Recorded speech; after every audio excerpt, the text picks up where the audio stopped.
ચાલો પ્રકરણ 12 સ્ટાર્ટ કરી દઈશું. આજે 3 જ દિવસમાં પતી જશે. શનિવારે લગભગ હું પૂરું કરાવી દઈશ. જો શનિવારે ન થાય તો રવિવારે સાંજે પીરિયડ મોકલીશ. આપણી જી નીટની એક્ઝામ પૂરી થાય ને પછી, અથવા સોમવાર સવારે. જો પ્રકરણ 12 ત્રિપરિમાણીય ભૂમિતિનો પરિચય. ત્રિપરિમાણીય એટલે R3. ફિઝિક્સમાં ઓલરેડી ભણી જ ગયા છો. આમ 3 અક્ષ હોય, અથવા ઘરે તમે કોઈ પણ ખૂણો જોશો ને ઉપર, તેમાં 3 સમતલ એકબીજાને લંબ હોય. જો સિમ્પલ લોજિક છે સાવ. આવી રીતે તમે 3 ડાયમેન્શન જોઈ શકો. બરાબર? તો જો 3 વાસ્તવિક સંખ્યા રેખાઓ એટલે 3 R ક્રોસ R હોય તો R2 કહેવાય. એમાં x અક્ષ y અક્ષ જ આવે. એમાં જો હું ત્રીજી રેખા એડ કરી દઉં, તમારા ઘરે કોઈ પણ ખૂણો જોશો ને, એમાં ખૂણામાં 3 દિવાલ એકબીજા સાથે લંબ હશે. અહીંયા 3 ધાર દેખાશે તમને, જોજો. એને ત્રણેયને અક્ષ કહેવાય. જો 3 વાસ્તવિક સંખ્યા રેખાઓ એકબીજાને પરસ્પર લંબ હોય, તેનાથી બનતા અવકાશને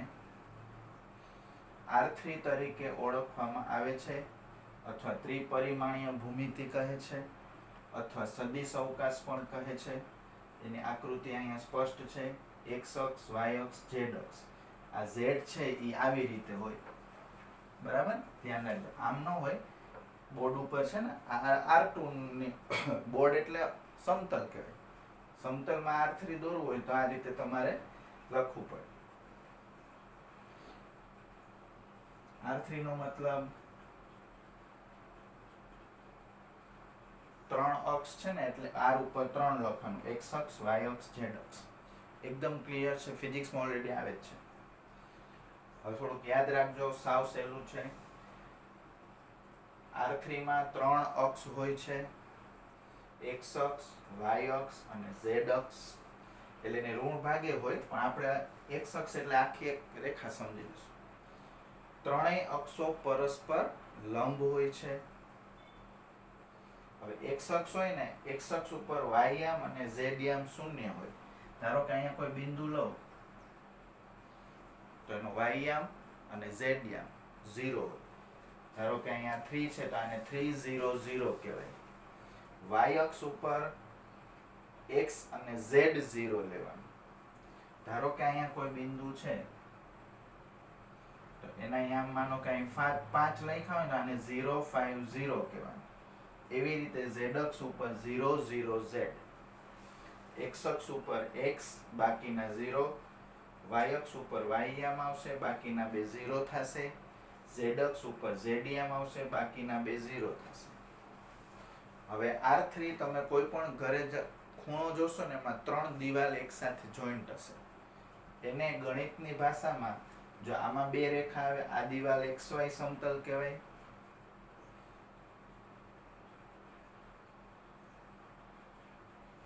આમાં XZ આવશે. આ દિવાલને XZ સમતલ કહેવાય. અને આને કહેવાય YZ સમતલ. અને ત્રણેય સમતલ એ એકબીજાને લંબ હોય, કેમ કે આ ધાર લંબ છે. તો તમે ઘરે જોજો, 3 દિવાલ એકબીજા સાથે લંબ હશે. XY સમતલ હોય ને, એમાં Z0 આવશે. YZ સમતલ, આમાં x નથી તો x0 આવશે. ZX સમતલમાં આમાં y નથી તો y0 આવશે. R3 નો મતલબ થાય XYZ, એટલે 3 યામ આવશે. XYZ belongs to R. સમજાઈ ગયું? જો આ XY સમતલમાં Z0 સમજવાનું. XZ સમતલ હોય, આ સમતલમાં તમે ક્યાંય હોવ તો તમારો y યામ 0 હશે. આ સમતલમાં તમે ક્યાંય હોવ, અહીંયા માનો કે આ ટપકું છે તો એનો x યામ 0 હશે.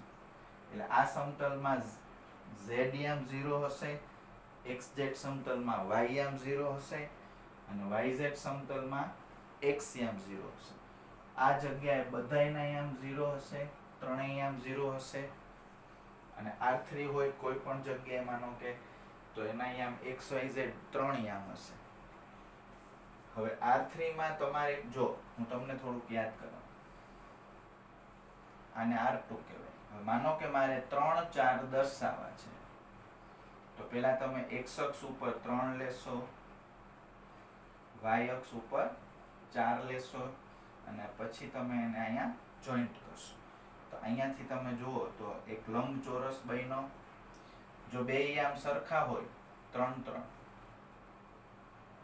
તો ચોરસ બનશે નીચે, એટલે કે લંબચોરસ અથવા ચોરસ બને. એવી રીતે R3 ની જ્યારે વાત કરતા હોય, તો તમારે કોઈ એક બિંદુ દર્શાવવું હોય XYZ, એના માટે કેવી આકૃતિ બને જો સિમ્પલ પહેલા હું દોરી લઉં.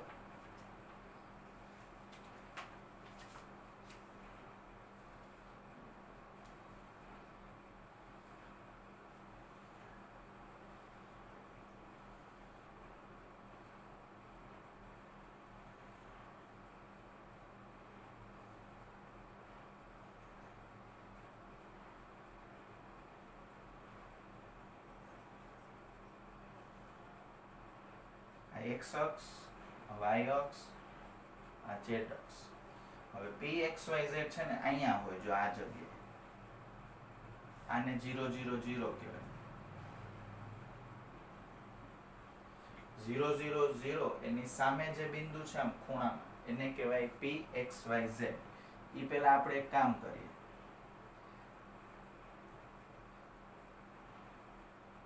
જો xyz છે એટલે આ બિંદુના આમ આ x અક્ષ ઉપર છે ને, એટલે x થશે 0 0. આ બિંદુના આમ આ y અક્ષ ઉપર છે એટલે આ y છે ને, તો અહીંયા લખવાનું 0 y 0, અહીંયા લખવાનું 0 0 z. પછી જો આ બિંદુ છે એ xy સમતલમાં છે, આ બિંદુના આમ થશે xy 0, આ બિંદુ છે એ YZ સમતલમાં છે, એટલે આના ઉપરથી આમ થશે 0 y z. આ બિંદુ XZ સમતલમાં છે, આના ઉપરથી આમ થશે એના x 0 z. જો ટોટલ 8 બિંદુ છે, 1 2 3 4 5 6 7 8, એમાંથી 7 બિંદુના આમ આવી ગયા, તો વધ્યું 8મું, એના આમ શું થશે pxyz. એટલે આ સમઘન અથવા લંબઘન બનશે. R2 હોય તો કાં લંબચોરસ બને કાં ચોરસ બને, એવું આપણે 9મા 10મા ધોરણથી ભણીએ છીએ. અહીંયા તમારે નિરૂપણ કરવું. ધારો કે 1 2 3 છે, તો આ 1 2 3 થશે, આ 1 0 0 થશે, આ 1 2 0 થશે, આ 0 2 0 થશે, એટલે pxyz અહીંયા બારે આવશે. સમજાઈ ગયું બધાને? એકદમ ઈઝી છે. x અક્ષ, y અક્ષ, z અક્ષ 3 સમતલ, અને બિંદુ pxyz અહીંયા હોય તો બાકીના બિંદુના આમ આ રીતે લેવાના આના ઉપરથી. એકદમ ઈઝી છે.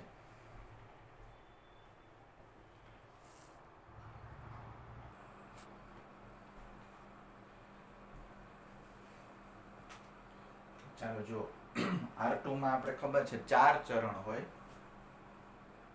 1 2 3 4, બરાબર. હવે R3 માં ટોટલ 8 ભાગ હોય. જો આ 4 ભાગ છે ને, એમાં વચ્ચે તમે ત્રીજી અક્ષ અંદર એન્ટર કરી દો, બે બાજુ, આ બાજુ અને બોર્ડની પાછળ. તો જો આ બાજુ કરો તો 1 2 3 4, 4 ભાગ આ બાજુ આવશે, 4 ભાગ ઓલી સાઈડ બોર્ડની. તો સિમ્પલ લોજિક થી સમજાવું. જો એક ભાગ થયો, બરાબર. હવે આ પેન ઓલી સાઈડ લઈ લો એટલે બીજો ભાગ, આ પેન નીચે લઈ લો એટલે ત્રીજો ચોથો ભાગ, 4 ભાગ આગળ 4 ભાગ પાછળ, ટોટલ કેટલા ભાગ આવશે? 8 ભાગ.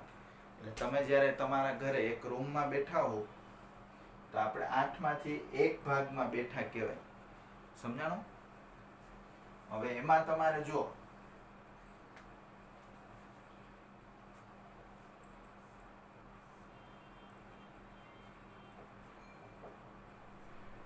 O છે તો અત્યારે O X Y Z એમ બોલવાનું, તો અત્યારે એક જ ભાગ થયો O X Y Z.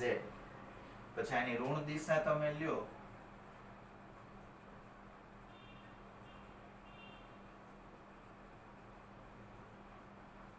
તો તમે 8 રીતે બોલી શકો. જો હું સમજાવું, પેલા આપણે 8 કઈ રીતે થાય એ જોઈએ. જો આ 1, પછી આના ઉપર ડેશ લઉં એટલે 2, આના ઉપર ડેશ લ્યો એટલે 3, ત્રીજો ભાગ, આ ચોથો ભાગ, બરાબર. એટલે 4 ભાગમાં સિંગલ ડેશ આવશે.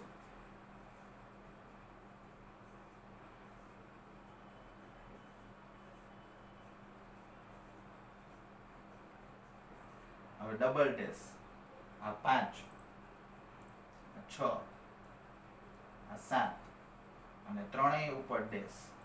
કેટલા ભાગ થયા ટોટલ? 8. હવે આપણે તમારે ટેક્સ્ટ બુક મુજબ મેં જે તમને જે 8 ભાગ કીધા એ અહીંયા જેમ લખ્યા છે ને એમ યાદ રાખજો. કંઈ પૂછાશે નહીં આવું, પણ આ ઇન કેસ તમારે યાદ હોય તો કંઈક ક્યાંક કામ આવશે. 12માં ક્યાંય નહીં આવે. ચલો, આમાં XYZ ઉપર ડેશ નથી એટલે ત્રણેય અહીંયા પ્લસ સમજવાના. OXYZ એટલે ત્રણેય યામ પ્લસ. પછી હવે જેના ઉપર ડેશ હોય ને એ માઇનસ. આમાં XY ઉપર ડેશ છે ને તો એ બે યામ માઇનસ. એ ત્રીજું અષ્ટાંશ કહેવાય. જેને ટેક્સ્ટ બુક મુજબ આ રીતે નામ રાખ્યા છે કે આને પહેલું અષ્ટાંશ કહેવાય, X ઉપર ડેશ હોય તો બીજું અષ્ટાંશ કહેવાય, Y ઉપર ડેશ એટલે ચોથું અષ્ટાંશ, Z ઉપર ડેશ એટલે પાંચમું, એવી રીતે. આમાં Y ઉપર છે ને તો એની નિશાની આમ આવશે. આમાં Z ઉપર છે, આમાં X ને Z ઉપર ડેશ છે એટલે એ બે માઇનસ. પછી આમાં ત્રણેય ઉપર એટલે ત્રણેય માઇનસ. એટલે આ જે ભાગ હશે ને એમાં ત્રણેય અક્ષનો ઋણ ભાગ આવતો હશે.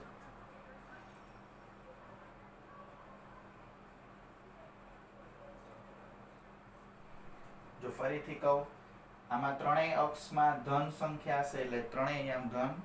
આમાં x અક્ષ ઋણ હશે એટલે માઇનસ પ્લસ પ્લસ. આમાં XY ઋણ હશે એટલે માઇનસ માઇનસ પ્લસ. આમાં Y માઇનસ હશે, આમાં Z માઇનસ હશે. ટૂંકમાં એકદમ ઈઝી છે, કંઈ એવું ચિંતા. આ યાદ રાખો તો સારું, યાદ ન રાખો તો વાંધો નહીં, એમાં કંઈ કામ આવવાનું નથી. જો OX છે એ ધન અક્ષ કહેવાય અને OX dash, OY dash, OZ dash મેં હમણાં જ અહીંયા ડ્રો કર્યું હતું. જો આને તમે ઋણ અક્ષ, ધન અક્ષ કહો તો આ ઋણ આ રીતે હોય, બરાબર. એટલે ટોટલ 8 ચરણ થાય, એને અષ્ટાંશ કહેશું. 8 ભાગને શું કહેશું? અષ્ટાંશ. ઉદાહરણ નંબર પહેલું તમને આકૃતિ દોરેલી છે, એમાં અહીંયા યામ આપ્યા છે 2, 4, 5. જોજો હવે આડાવડા તમને આકૃતિમાં x અક્ષ અહીંયા લખ્યું છે, y અક્ષ અહીંયા, z અક્ષ અહીંયા, એટલે ધ્યાન રાખજો. તો d ના યામ, e ના યામ, f ના યામ શોધો. હવે d કોના ઉપર છે? તો કે xy સમતલ. તો આમાંથી y0 લખી નાખો એટલે 2, 4, 0. e કોના ઉપર છે? e છે yz સમતલ, y ને z. તો y ને z એટલે x0.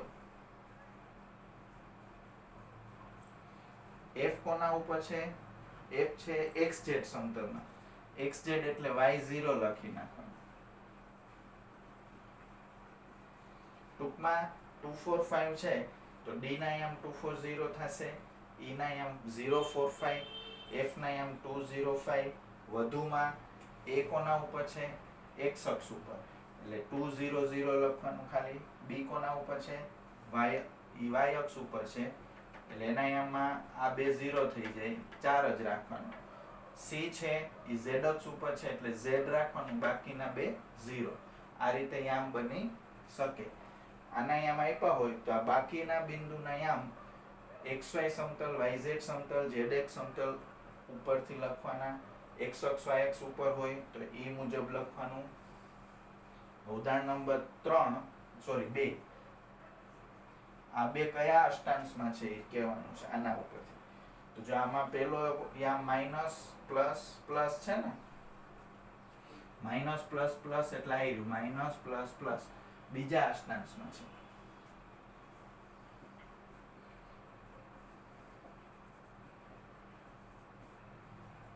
એટલે માઇનસ પ્લસ પ્લસ પ્રકારનું છે. તો કોષ્ટક ઉપરથી બીજું અષ્ટાંશ થશે, માટે કોષ્ટક પરથી P બીજા અષ્ટાંશમાં છે. પછી આ Q છે -3 1 -2 એટલે માઇનસ પ્લસ માઇનસ પ્રકારનું છે. તો Q નું અષ્ટાંશ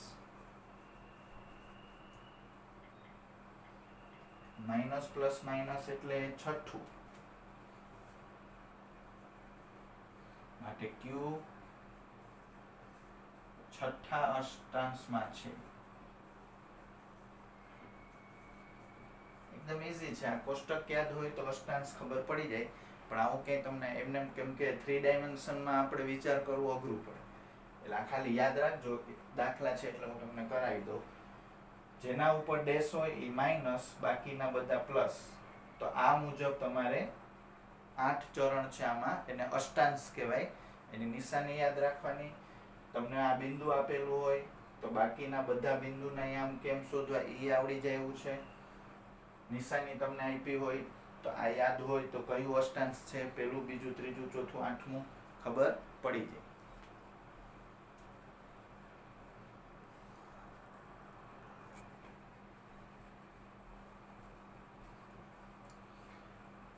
ચલો, સાવ ઈઝી છે, નાના છોકરાઓને ભણાવતો હોય એવું લાગશે. 12.1 પેલો પ્રશ્ન છે, એક બિંદુ x અક્ષ ઉપર છે તો એનો y યામ અને z યામ શું થાય? હમણાં જ આપણે ભણી લીધું, આખું નોંધ લખાવી. x અક્ષ પર આ જવાબ આવી રીતે લખવાનો, x અક્ષ પર આવેલા બિંદુનો y યામ બરાબર 0 અને z યામ બરાબર 0 થાય. અથવા આમ બોલવાનું, x અક્ષ પર આવેલ બિંદુનો y યામ અને z યામ બંને શૂન્ય થાય. એક બિંદુ xz સમતલમાં છે તો તેનો y યામ શું થાય? જવાબ આમ લખવાનો, xz સમતલમાં આવેલ બિંદુનો y યામ શૂન્ય થાય. અથવા આમ લખવાનું, xz સમતલમાં આવેલા દરેક બિંદુનો y યામ શૂન્ય હોય. ત્રીજો પ્રશ્ન છે, નીચેના બિંદુઓ કયા અષ્ટાંશમાં છે? એ હોમવર્કમાં આપું છું. નિશાની મુજબ અષ્ટાંશ તમે નક્કી કરી શકશો. ખાલી જગ્યા પૂરો. x અક્ષ અને y અક્ષ સાથે મળીને કયા સમતલનું નિર્માણ કરે? એટલે x અક્ષ અને y અક્ષ સાથે મળીને જે સમતલ બનાવે એને શું કહેવાય? એનો જવાબ આવશે xy સમતલ. એને xy સમતલ કહેવાય. xy સમતલમાં આવેલા બિંદુઓના યામ ખાલી જગ્યા સ્વરૂપે હોય. એનો જવાબ આવશે xy0. xy belongs to R. હવે યામ સમતલથી અવકાશનું ખાલી જગ્યા અષ્ટાંશમાં વિભાજન થાય 8.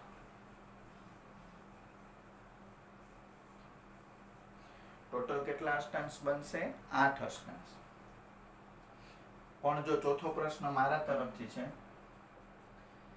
R3 કુલ ખાલી જગ્યા ભાગોનું બનેલું છે. તો 3 અક્ષ અને 8 અષ્ટાંશ એટલે 11 ભાગનું બનેલું છે. જો આમાં તમને કહું, આ એક સમતલ છે, તમે x અક્ષ y અક્ષ દોરો તો ટોટલ 6 ભાગ થાય. એક તો x અક્ષ, બીજું y અક્ષ, પછી 4 ચરણ, 4 ને 2 6. આમાં ટોટલ કેટલા ભાગ હશે? આખા R3 માં કેટલા ભાગ હોય? તો કે 3 અક્ષ હોય અને 8 અષ્ટાંશ એટલે 8 ને 3 11 ભાગ હોય.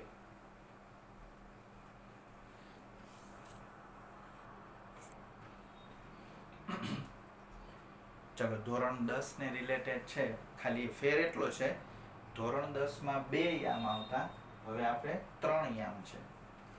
તો જો પેલા આંતરસૂત્ર 10મા ધોરણમાં આટલું આવતું ને, x1 - x2 નો વર્ગ વત્તા y1 - y2 નો વર્ગ આખા ઉપર વર્ગમૂળ, એટલું 10th માં આવતું. હવે એક કાઉન્સ એડ કરી દેશું કેમ કે હવે 3 ડાયમેન્શન છે. જો તમે PQ લખો તો વર્ગમૂળ લખવાનું, અથવા ઘણા લોકોને વર્ગમૂળ ન કરવું હોય તો PQ² લઈને ગણો તો વર્ગમૂળ સામે કાઢી નાખવાનું. ચલો ઉદાહરણ નંબર 3, P અને Q વચ્ચેનું અંતર શોધો. નિશાનીનું ધ્યાન રાખજો, જો આ બધામાં વચ્ચે માઇનસ છે એટલે તમારે માઇનસ માઇનસ પ્લસ ને એવું બધું થતું હોય તો ધ્યાન રાખવાનું. ચલો પેલું જો અહીંયા 1, અહીં -4 એટલે આ પ્લસ થઈ જશે.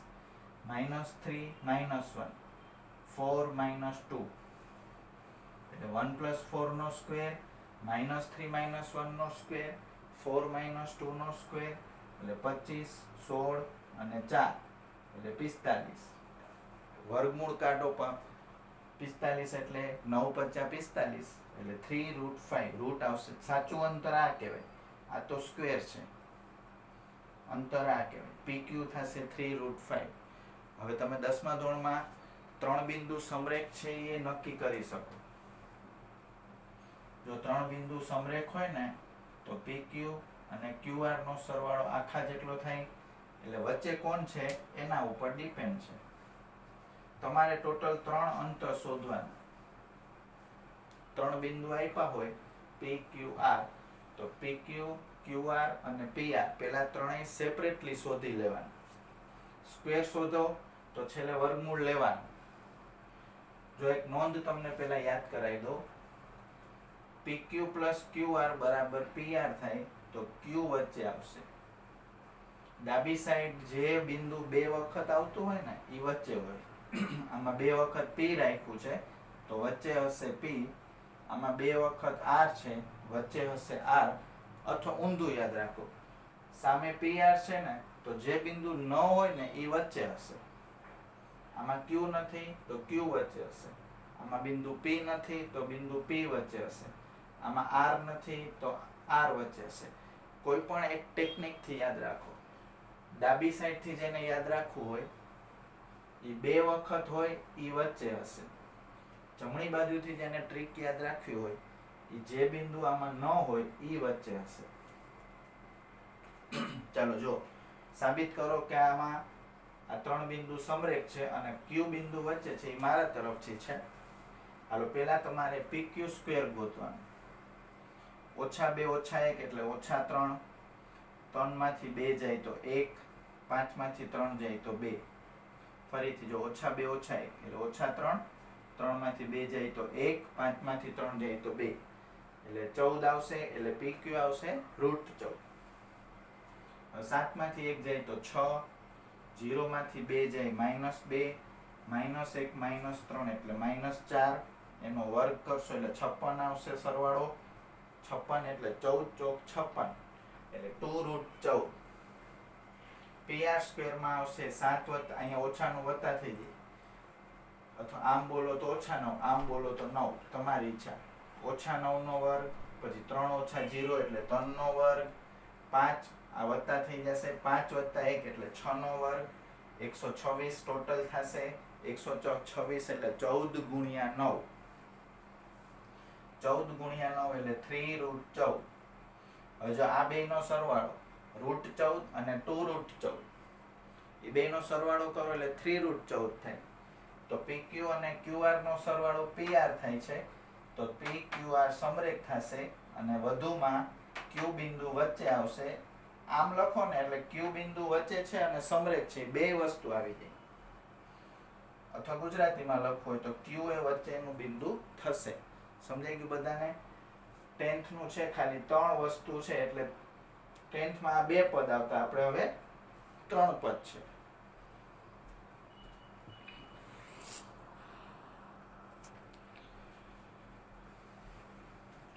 ચલો 10મા ધોરણના દાખલા છે.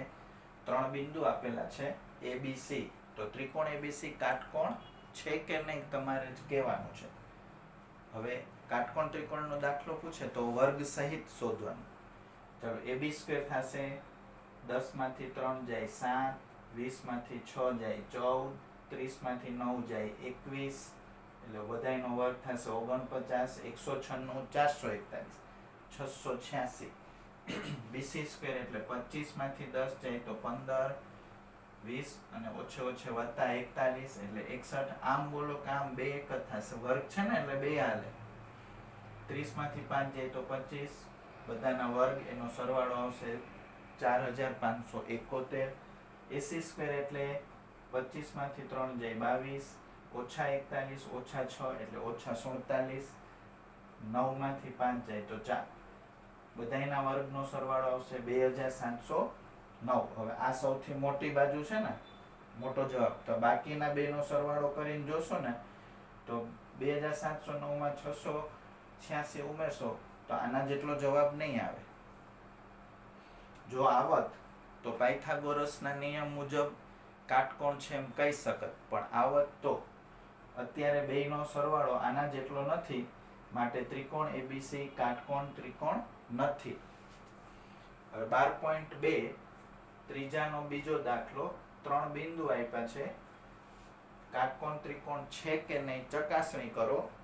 તો પેલા AB સ્ક્વેર, આ પ્લસ થઈ જશે, 7 માંથી 6 જાય તો 1, 10 માંથી 6 જાય તો 4, એટલે 1 નો વર્ગ 1 નો વર્ગ 4 નો વર્ગ, એટલે 1 + 1 + 16 એટલે 18.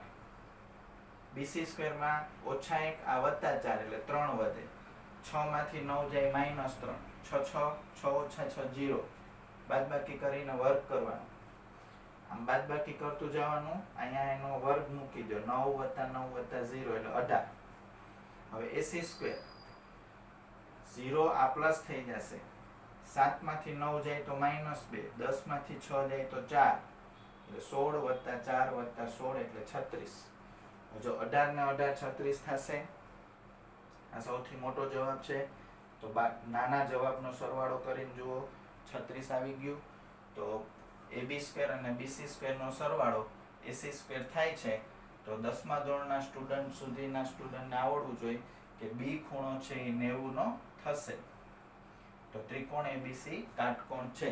વધુમાં આ બે જવાબ સરખા છે, AB ને BC ના જવાબ સરખા છે, તો એને સમદ્વિ બાજુ પણ કહી શકાય. તો બેયનું જોઈન્ટ નામે લખી શકું. ત્રિકોણ ABC સમદ્વિ બાજુ કાટકોણ ત્રિકોણ થાય, એમાં આખું નામ લખી શકું. જો આનો MCQ બનાવું, બરાબર, ધ્યાનથી જુઓ. એમાં પેલા લખ્યું હોય સમદ્વિ બાજુ, બીજું લખ્યું હોય કાટકોણ, ત્રીજું લખ્યું હોય A અને B, ચોથું લખ્યું હોય નન. તો તમારે C માં રાઈટ પાડવું પડે, નહીંતર ખોટું પડે આ દાખલા. એટલે ધ્યાન રાખજો, તમને ત્રિકોણનો પ્રકાર ઓળખો, ત્રિકોણ કયા પ્રકારનો છે એ ઓળખવાનો હોય તો તમારા ABCD વિકલ્પમાં સાચો જવાબ એટલે કે બે નામ ભેગા લખ્યા હોય એમાં રાઈટ પાડવું પડે. ત્રિકોણ ઘણા પ્રકારના હોય, ત્રણેય બાજુ જુદી હોય તો વિષમ બાજુ, ત્રણેય બાજુ સરખી હોય તો સમબાજુ, બે બાજુ સરખી હોય અને કાટકોણ ન હોય તો સમદ્વિ બાજુ, બે બાજુ સરખી હોય અને એક ખૂણો 90 નો હોય તો સમદ્વિ બાજુ કાટકોણ ત્રિકોણ. 4 પ્રકાર હોય, એક વિષમ બાજુ, સમબાજુ, સમદ્વિ બાજુ અને બે બાજુ સરખી હોય અને એક ખૂણો 90 નો હોય એટલે સમદ્વિ બાજુ કાટકોણ. બરાબર. હવે જો હોમવર્કમાં થોડાક ઈઝી દાખલા આપું છું. 12.2 નો પહેલો છે ને એમાં અંતર જ શોધવાના છે. 12.2 નો બીજો, એમાં સમરેખ આપણે હમણાં ગણ્યું ને, 3 બિંદુ સમરેખ છે અને કયું બિંદુ વચ્ચે છે એ તમારે આ દાખલામાં કરવાનું છે. 12.2 નો ત્રીજાનો પહેલો દાખલો છે ને, એમાં 3 બિંદુ આપ્યા છે, ત્રિકોણ ઓળખવાનો છે. 12.2 ત્રીજાનો ત્રીજો, એ તમે ટ્રાય કરજો. 4 બિંદુ છે અને 10મા ધોરણના આધાર ઉપર જ છે. ન આવડે તો કાંઈ વાંધો નહીં, આવતી કાલે તો આપણે ભણવાના જ છીએ. આટલું સમજાઈ ગયું બધાને? એકદમ ઇઝી ચેપ્ટર છે, 10th રિલેટેડ છે, બરાબર. એટલે ધ્યાનથી જોશો એકવાર તોય આવડી જશે. ખાલી 3 આમ હોય એટલો ફરક છે.